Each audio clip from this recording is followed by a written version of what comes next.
Hello everyone, welcome to my YouTube channel. My name is Shweta and currently I'm a second year BSc Nursing student at Government Medical College, Jalaun. आज की video में हम लोग discuss करने वाले हैं कि आपको 9th-10th का सिलेबस पढ़ना है या फिर 11th-12th का आपके सी नेट के लिए UP BSc nursing entrance exam के लिए। एंड वीडियो स्टार्ट करने से पहले अगर आप में से कोई भी टेस्ट सीरीज परचेज करना चाहता है तो आप लोग Florence academy full length test series purchase कर सकते हैं। ये टेस्ट सीरीज आपके सारे सिलेबस को कवर करती है, हिंदी और इंग्लिश दोनों लैंग्वेजेस में अवेलेबल है और सबसे सस्ती है, मतलब सबसे कम प्राइस में आपको पूरे यूट्यूब पे अभी तक इतनी सस्ती कोई टेस्ट सीरीज लॉन्च नहीं हुई है।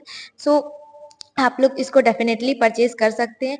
एंड ये टेस्ट सीरीज जो है वो शिवम भैया ने खुद से डिजाइन करी हुई है एंड उनको काफी एक्सपीरियंस भी है, वो पिछले 3 सालों से पढ़ा रहे हैं। मेरे टाइम पे भी मैंने पढ़ा था, तो आप लोग पूरा ट्रस्ट करके ये टेस्ट सीरीज परचेज कर सकते हैं। इसमें आपको 10 टेस्ट पेपर प्रोवाइड करे जाएंगे जो कि आपको एग्जाम की टाइमिंग के अकॉर्डिंग ही प्रोवाइड करे जाएंगे, जिससे आपकी प्रिपरेशन काफी अच्छी हो जाएगी। ठीक है, अब हम हमारे टॉपिक पे आते हैं वीडियो के।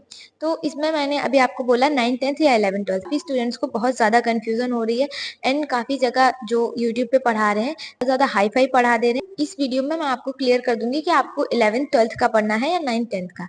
तो पहली चीज ये समझो, जो आपका नोटिस रिलीज होता है, जब आपका फॉर्म आता है एवीबीएमयू का, तो उसमें वो चीज कहीं मेंशन नहीं करते हैं कि क्या सिलेबस है और क्या मतलब एग्जाम में पूछा जाएगा। वो सिंपली बस इतना मेंशन करते हैं कि आपका 11th और 12th का सिलेबस आएगा एग्जाम में।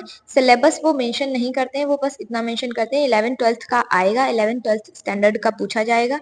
एंड उसमें ये रहता है कि आपका जो 11th है उससे 40% क्वेश्चन आएंगे एंड जो 12th है उससे आपका 60% क्वेश्चन आएंगे। लेकिन स्टूडेंट्स कंफ्यूज इसलिए भी हैं क्योंकि एग्जाम जो होता है वो काफी बेसिक लेवल का ही आता है। एंड लास्ट टाइम कुछ स्टूडेंट्स का सिलेक्शन इसलिए भी नहीं हुआ था क्योंकि वो बहुत अच्छे से बहुत डीपली पढ़ के गए थे, जैसे नीट लेवल का लगभग, और उस टाइप के क्वेश्चन नहीं पूछे गए थे। क्वेश्चन बहुत ही ज्यादा बेसिक थे, जिस वजह से उन लोगों के मार्क्स नहीं आए थे। सो आपको पढ़ना कैसा है, जैसे फिजिक्स केमिस्ट्री है तो इसमें आपके थ्योरेटिकल क्वेश्चन भी रहते हैं, न्यूमेरिकल्स भी रहते हैं। तो इनमें आपको बेसिकली पढ़ना है जो आपका थ्योरी पोर्शन है, और बेसिक्स जितना आपसे कवर हो सके उतना आप अच्छे से कवर कर लो बेसिक्स। ऐसे केमिस्ट्री में भी है आपका ऑर्गेनिक है, इनऑर्गेनिक है और फिजिकल केमिस्ट्री है। तो इसमें भी आपको मोस्टली थ्योरी पोर्शन कवर करना है। एंड केमिस्ट्री के लिए सेम जो आपका मान लो फिजिकल केमिस्ट्री है उसमें आप सारे फॉर्मूलाज याद कर लो, क्योंकि क्वेश्चन अगर पूछा जाएगा तो आपका फॉर्म ऐसा ही क्वेश्चन पूछा जाएगा जो डायरेक्ट फॉर्मूला से आपका आंसर निकल आए। इतना ही डीप पूछा जाता है, इससे ज्यादा टफ क्वेश्चंस नहीं आते हैं। मतलब इजी टू मॉडरेट क्वेश्चन पूछे जा सकते हैं, बट बहुत ज्यादा हार्ड और टफ क्वेश्चन नहीं पूछे जाते हैं, चाहे वो केमिस्ट्री हो या फिजिक्स हो। ठीक है, तो इसलिए आपको बेसिक लेवल का पढ़ना है और थ्योरी आप जितना अच्छे से कवर कर सकते हो कर लो। ठीक है, क्योंकि थ्योरी जो थ्योरेटिकल पोर्शन रहता है उससे ज्यादा क्वेश्चंस आते हैं।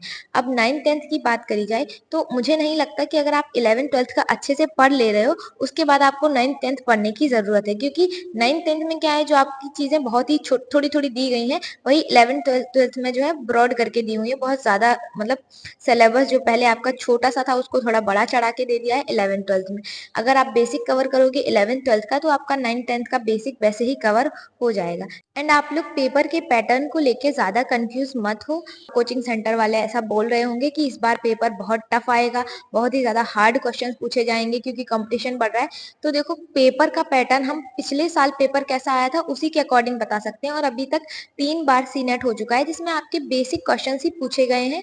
आपका 2022 में जो एग्जाम हुआ था उसमें भी बहुत ही बेसिक क्वेश्चन आए थे, 23 में हुआ था उसमें भी बेसिक क्वेश्चन आए थे, एंड जो 24 में हुआ था उसमें भी आपके बेसिक क्वेश्चन आए थे।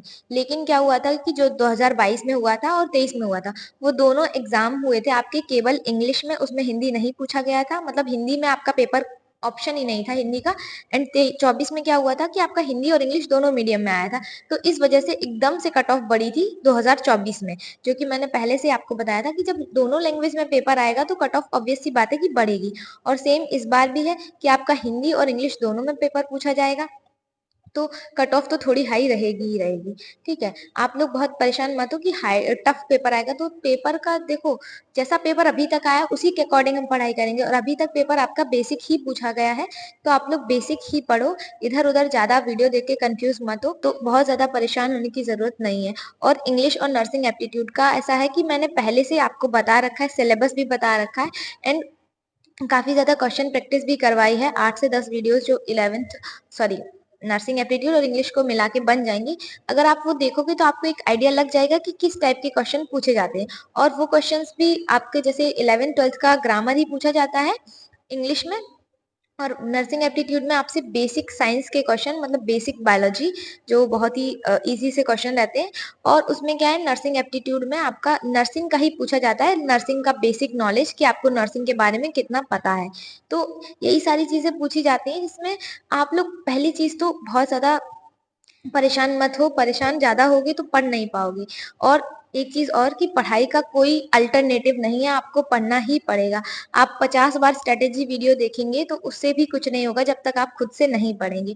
तो बस पढ़ो, बेसिक पढ़ो, थ्योरेटिकल पोर्शन ज्यादा कवर करो, और बाकी उसके अलावा भी तुम्हें कोई कंफ्यूजन है तो पूछ सकते हो, ठीक है। कमेंट बॉक्स खुला है तुम्हारे लिए, जो भी मन करे पूछ सकते हो, ठीक है। पर अप्रोप्रिएट पूछना, कुछ भी फालतू का मत पूछना।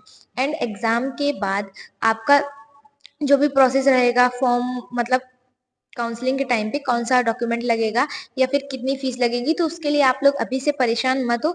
उसके लिए जब आपका टाइम आएगा काउंसलिंग का तो वो सब चीजें आपको बता दी जाएंगी अच्छे से।